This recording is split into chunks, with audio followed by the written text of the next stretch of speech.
Hey guys, T-Bull here. Today I got a Farragut replay for you. It's the Tier 4 USN Destroyer. It's on the map Haven, Domination Mode. Now these Domination Mode games where the objective is shaped in a diamond like this, it seems to me like usually one team spawns heavily above one of them and the other team spawns heavily on the other objective, the contested objectives. So what you want to do is look at the map, and if you're like me where you spawn on the one where you are overweighted, you want to move aggressively to capture that right off the bat. You do not want to allow the enemy team to capture their objective that they're heavily weighted on and then not capture yours, because that's going to immediately put you into a deficit that's just going to continue to grow and grow as the game progresses. Now if you do spawn above the one where you're a little bit weaker in terms of team weight, you want to still contest it, but maybe play it more conservatively and be willing to disengage when the situation calls for it. But you do not want to give them the cap for free, if at all possible. Now here we got a shot at the Kuma.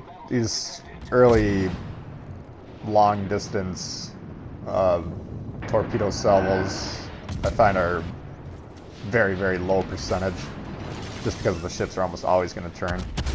There you saw we had AT loaded from the last match. You always want to check what you have loaded when the game loads in. If you're playing a ship class, you switch ammo types back and forth like a destroyer or a cruiser.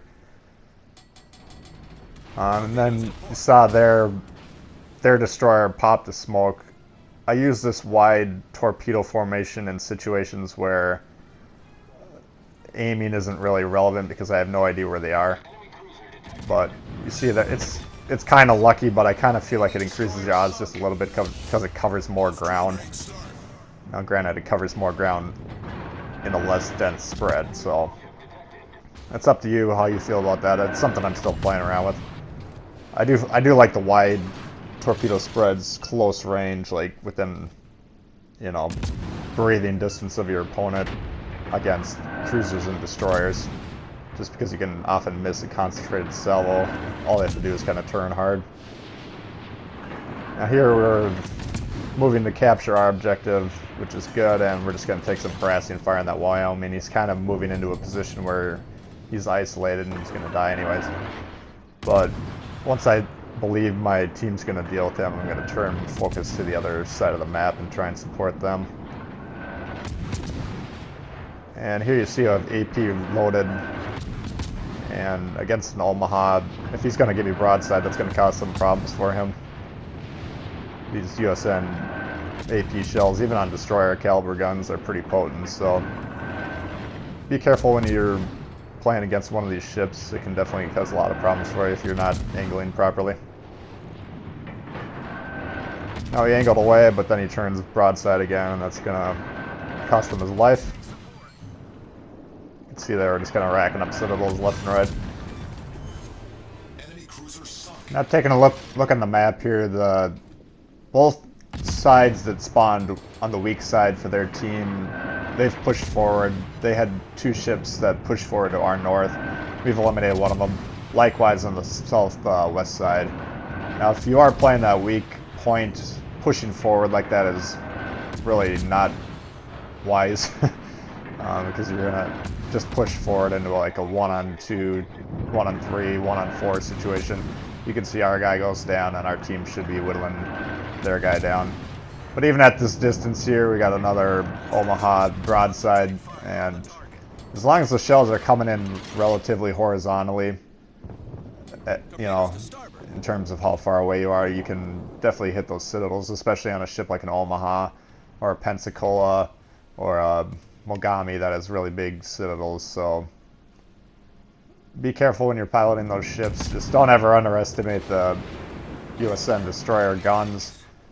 And if you're kind of new to the line, this is a gun-centric destroyer, especially at these lower tiers where the torpedoes' effective range is lower or about the same distance as their detectability. It makes stealth torpedo really not a viable play. So properly playing these ships, at least through tier 5, would be heavily reliant on the guns. Tier 6 or 7 likewise, still more reliant on the guns, but the torpedoes do become a little bit more viable as the range of the torpedoes increases. Now we got a little bit of a lull here. We're up one ship, but I do want to capture their objective if possible. That's going to kind of put a vice grip on this game if I'm able to pull this off. Now, taking a look at a stray torpedo salvo like that, I don't know who's around. I don't know if that destroyer's around. But typically, players send all their torpedoes at once. It's not always going to happen, but judging on the fact that there were 4 torpedoes there, I'm deducing in my mind that it was a cruiser, and that ended up being this this guy right here, who's again showing broadside. Now granted, this is a little bit of a lower tier game, so you're going to find some of these opportunities more often, but a lot of players will just underestimate destroyers' guns regardless of what tier they're playing, just because they're known for torpedoes, not the guns. So we're able to take him out, and that puts us in good position. We weren't able to capture that objective, but we've whittled them down to 3 ships.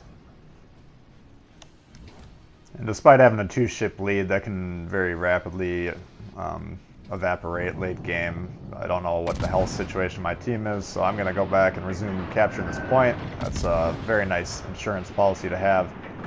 If you can continue to accrue 3 points to every one they're getting, that would put me in a position where if things really went haywire, I could actually just sail away and secure a win by riding out the clock.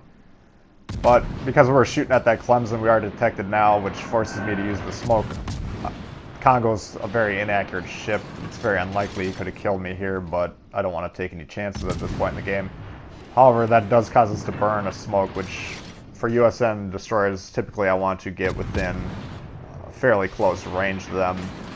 Close enough so that I'll have someone on my team still have a clear line of sight at them, and I'll be close enough to bomb shots on them for the duration of the smoke until they're dead. So that uses up a very valuable tool, but at this point in time, it's you got to kind of weigh the risks, and I determined it was better to secure this objective, take a little bit of time off the clock, and help our team win that way.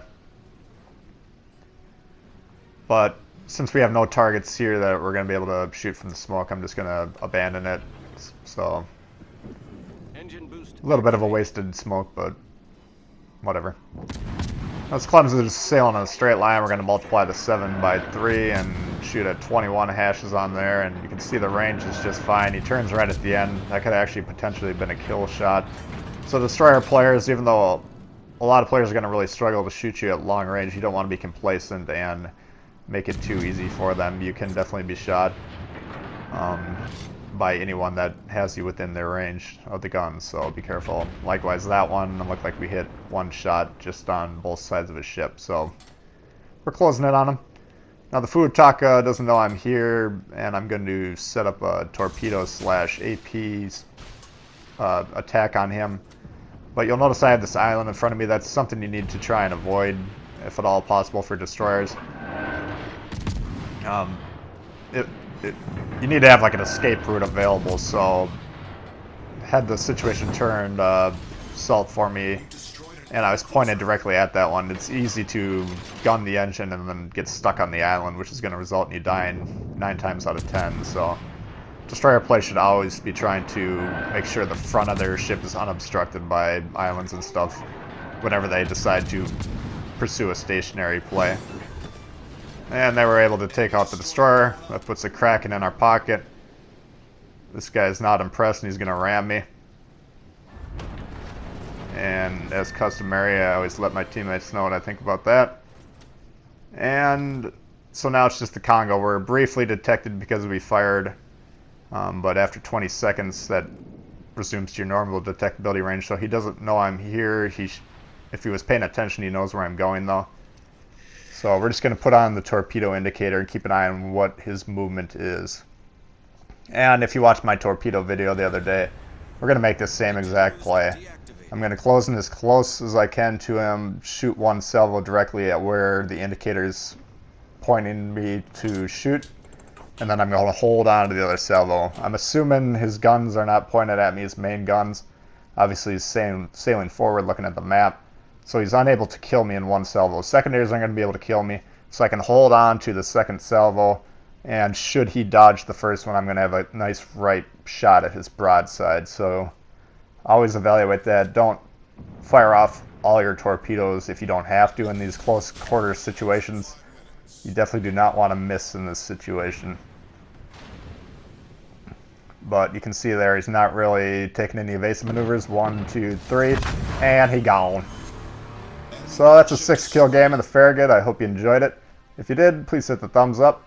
If you're new to the channel, consider subscribing. A lot more World of Warships coming all the time. Questions, comments, leave them below for me. I'd love to hear from you guys. And we'll see y'all later. Alright, peace.